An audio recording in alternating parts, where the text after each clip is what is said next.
Alors aujourd'hui, je vais vous présenter une perle du cinéma italien qui m'a littéralement fait chialer par sa beauté. Le cinéma Paradiso. C'est parti, ça tourne.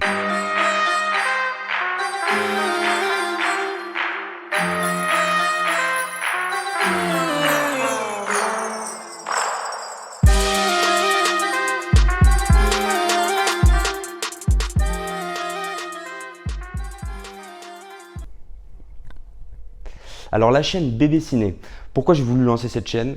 Tout simplement parce que j'adore regarder des films. J'ai toujours été friand de cinéma. Et je me suis dit pourquoi ne pas partager avec vous mes analyses, mes émotions, cette passion du cinéma, tout ci, tout ça quoi. Et je me suis aussi dit que ça pourrait être intéressant de faire découvrir des films des années 70, 80, 90 à des personnes de ma génération qui ne connaissent pas forcément tous ces films. C'est vrai qu'aujourd'hui, les personnes de mon âge, on est plus tentés de regarder des gros blockbusters. Donc c'est vraiment joli, hein, ça envoie du lourd. Mais vous verrez qu'il y a énormément de films des années donc du fin du XXe siècle qui sont vraiment marquants, vraiment touchants et qui génèrent énormément d'émotions. Le Cinema Paradiso, donc de son titre original, Nuovo Cinema Paradiso. C'est un film de Giuseppe Tornatore qui a été sorti en 1988. Donc ça remonte un petit peu quand même, mais vous verrez que le film, ça passe vraiment. Vous ne faites pas l'idée que c'est un vieux film ou quoi, franchement ça passe. C'est un film franco-italien. Donc petite anecdote, à l'époque, les acteurs français qui tournaient dans les films italiens et vice-versa italiens dans les films français, ils jouaient dans leur langue maternelle. Donc ça fait que les acteurs français jouent en français, les acteurs italiens jouent en italien et ensuite c'est doublé au montage. Donc je me suis vraiment posé la question, ça doit vraiment être marrant lors du tournage de voir les acteurs, tu vois, pas comprendre les répliques quoi, de l'autre. Mais ouais, c'est intéressant. Donc c'est un film de Giuseppe Tornatore, contemporain de Sergio Leone, le grand Sergio Leone, réalisateur de la plupart des plus grands western spaghetti, enfin des western spaghetti les plus connus. Et pour commencer, la bande son. Alors, si comme moi, vous êtes vraiment marqué par un film de par sa musique, moi je sais que ça joue énormément. La musique d'un film, ça génère plus d'émotions, ça met plus de perspective dans le scénario, dans l'action du film. Donc la bande son, elle a été produite par Ennio Morricone, cet homme les plus à présenter. Et si vous ne le connaissez pas, je vous assure que vous le connaissez quand même. Il a fait des bandes son justement du réalisateur Sergio Leone. Et donc de plein de films énormément connus, par exemple Le Bon, la Brute et le Truand, Il était une fois dans l'Ouest. Et vous allez me dire, mais ok, c'est cool, mais moi je connais pas ces films. Ou peut-être que vous en avez entendu parler, mais vous connaissez pas, tu vois. Bah je vous assure qu'en fait vous connaissez les musiques, c'est sûr et certain. Un exemple qui me vient en tête maintenant, la Coupe du Monde, finale 2018, France-Belgique, on revient pas sur le score. C'est pas le sujet aujourd'hui. Mais quand la Coupe du Monde est apportée sur le terrain, vous savez, la Coupe en or, elle est apportée par le président de la fédération, je crois. Quand elle est apportée sur le terrain, je me rappelle très bien parce que moi ça m'a marqué, ça m'a donné des frissons, je trouvais ça énorme. Vous avez la musique Ecstasy of Gold, donc qui se trouve dans Le Bon, la Brute et le Truand. Donc voilà, c'est juste un exemple, mais aujourd'hui, toutes ces musiques sont vraiment connues dans la culture populaire. Et justement, c'est ce compositeur Ennio Morricone qui a produit la bande-son de Cinema Paradiso, et donc c'est quelque chose de fantastique, ça vous fait ressortir les émotions que le film peut générer en vous, c'est incroyable. Ensuite, donc, concernant le scénario, je ne vais pas du tout vous spoiler, il n'y a pas de spoil, donc vous inquiétez pas, pour les gens qui ne l'ont pas vu et qui souhaitent peut-être le voir. Concernant le scénario, juste pour avoir une petite aperçu comment le film commence, donc ça commence avec un protagoniste, un personnage qui s'appelle Salvatore, dit Toto en italien, qui reçoit un coup de téléphone de sa mère qui vit dans le village sicilien de son enfance, Giancaldo, et elle lui annonce la mort d'un certain Alfredo. Et en fait, toute l'histoire se passe, on va dire 70-80% de l'histoire se passe avec la rétrospection de la vie et de la relation entre Salvatore, dit Toto, et Alfredo. Donc Salvatore, comme je vous ai dit, c'est une rétrospection sur sa vie. Bien évidemment, l'histoire commence quand il est petit. Donc c'est un petit garçon vraiment passionné de cinéma, limite obscène. Le petit, il est à fond dedans, tu sens qu'il a vraiment une fibre pour ça. Et l'autre personnage, Alfredo, dont on annonce le décès au début du film, c'est vraiment la première scène, hein, il n'y a pas de spoil, j'aime pas ça non plus. Et donc Alfredo, il est interprété par Philippe Noiret. Philippe Noiret qui est vraiment un géant du cinéma français. Incroyable. D'ailleurs, donc Philippe Noiret est un des rares acteurs français du film Cinema Paradiso. L'autre acteur français est interprété par... je connais pas le nom, donc je vais rien dire. Donc une fois que la rétrospection est lancée sur le film débute en fait au début du XXe siècle. Alors il faut savoir qu'à cette époque, le cinéma a l'air en tout cas moi de ce que j'ai pu voir dans le film, il a l'air fortement influencé par l'église catholique. Et donc le curé en fait du village, Giancarlo, il est en charge de couper, donc il visionne en fait tous les films avant leur sortie, donc qui sont projectionnés par Philippe Noiret, donc par Alfredo. Et il visionne tout le film avec lui et il lui demande de couper les scènes qui sont un peu trop olé olé. Quand je dis olé olé à cette époque, c'est tu vois, un bisou sur la bouche est olé olé. Alors à cette époque, le cinéma est vraiment quelque chose de très populaire. Tout le monde allait au cinéma, tout le village, c'était vraiment l'événement de la semaine. L'événement, même pas de la semaine, je crois qu'ils tournent des films tous les jours, pratiquement tous les jours. Et ils n'avaient rien d'autre à faire. Et la relation des spectateurs avec le cinéma est vraiment différente de celle qu'on connaît aujourd'hui. Les spectateurs criaient, rigolaient à haute voix, s'interpellaient à l'autre bout de la salle. Il y en a qui se bourrent la gueule, on voit dans le film. Il y en a même qui ont des relations sexuelles. Donc c'est vraiment quelque chose qu'on ne retrouve pas dans les salles de cinéma aujourd'hui. Ça dépend, enfin ça dépend quelle salle. Moi je sais qu'à Rosny-sous-Bois, ouais, ça dépend.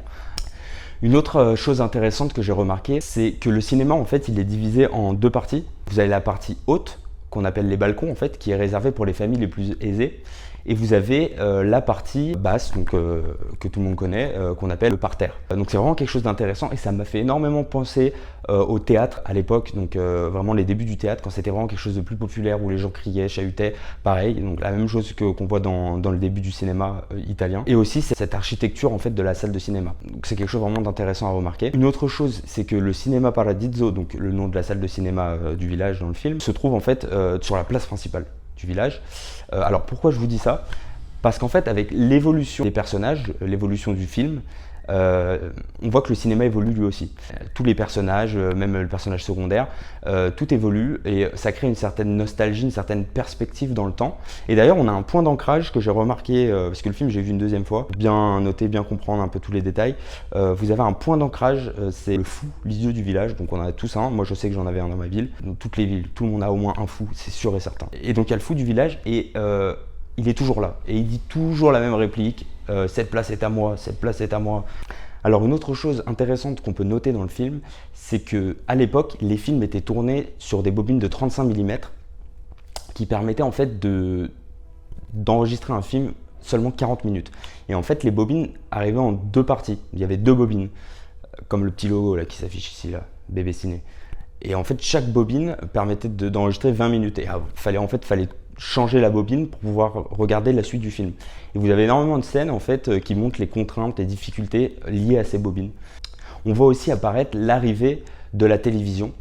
Donc l'arrivée de la télévision qui amène entre autres le déclin du cinéma dans le village Giancarlo jusqu'à la fin en fait du cinéma, jusqu'à la fin d'une époque.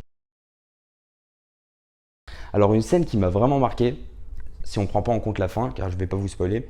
Donc, cette scène, c'est pas du tout un spoil, hein, mais c'est juste vraiment quelque chose que j'ai trouvé vraiment marquant et vous allez comprendre pourquoi. C'est donc comme je vous ai expliqué au début, la mère de Toto l'appelle pour lui annoncer la mort de Alfredo.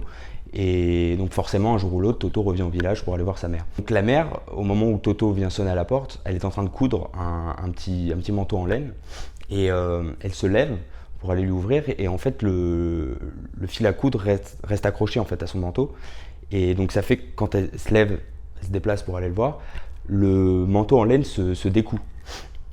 Et moi j'y vois une grosse métaphore comme le retour en arrière. En fait l'arrivée de Toto, c'est comme si le temps reprenait son cours au village et que le retour en arrière avec le fil à coudre qui se découd. Une autre métaphore que j'ai trouvée, j'adore me faire des petites interprétations comme ça en fait. À chaque fois que je regarde une scène, j'essaye de me dire qu'est-ce que le réalisateur a voulu dire ou qu'est-ce qu'on peut y voir. J'aime bien vraiment trouver des significations dans les scènes. Donc une autre interprétation pour moi que je me suis faite, c'est que le fil à coudre est lié à la mère, comme si elle était liée au village, mais que Toto ne l'était pas. Donc c'est quelque chose de vraiment marquant en fait. Faut vraiment, quand vous allez voir le film, vous allez vraiment comprendre pourquoi c'est marquant. Donc voilà, si vous avez des interprétations comme celle-là, que vous avez vu le film, ou vous allez le voir et qu'ensuite vous faites des petites idées, des petites interprétations, n'hésitez pas à glisser en commentaire.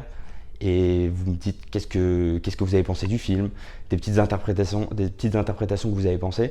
Je trouve ça vraiment super intéressant de voir les points de vue de tout le monde, ça permet de mettre plus de perspective, donner plus de valeur, ce serait vraiment cool. Et donc pour conclure, ce film est une véritable déclaration nostalgique au cinéma. Il m'a fait vraiment énormément réfléchir à ma relation que j'ai eue au cinéma pendant toute ma vie, ça m'a fait émerger beaucoup de souvenirs, beaucoup d'émotions. Je pense que chacun aura un ressenti différent en regardant ce film, pour être honnête. D'ailleurs, vous avez énormément de scènes avec des mises en abîme, Par exemple, des films où on voit Charlie Chaplin, des films de Charlie Chaplin, des films avec Jean Gabin. On voit même une affiche à un moment de Blanche-Neige, qui est donc le premier long métrage de Disney. Donc tout simplement, ce film est un film sur l'histoire du cinéma, l'histoire entre un homme et une femme, donc une histoire un peu romantique, l'histoire d'une relation père-fils, tout simplement l'histoire de la vie. Et je conclus cette vidéo avec ma citation préférée du film. Donc énormément de perspectives dans cette citation. Il s'agit d'une scène où Alfredo s'adresse à Toto et lui dit « Tu es jeune, va-t'en. Je ne veux plus t'entendre parler, je veux entendre parler de toi. » Voilà, donc n'hésitez pas à glisser en commentaire votre scène préférée, à liker la vidéo, à partager, ce serait vraiment top. Likez, partagez, parlez-en et n'oubliez pas de mettre un petit spoil si vous décidez de spoiler en commentaire.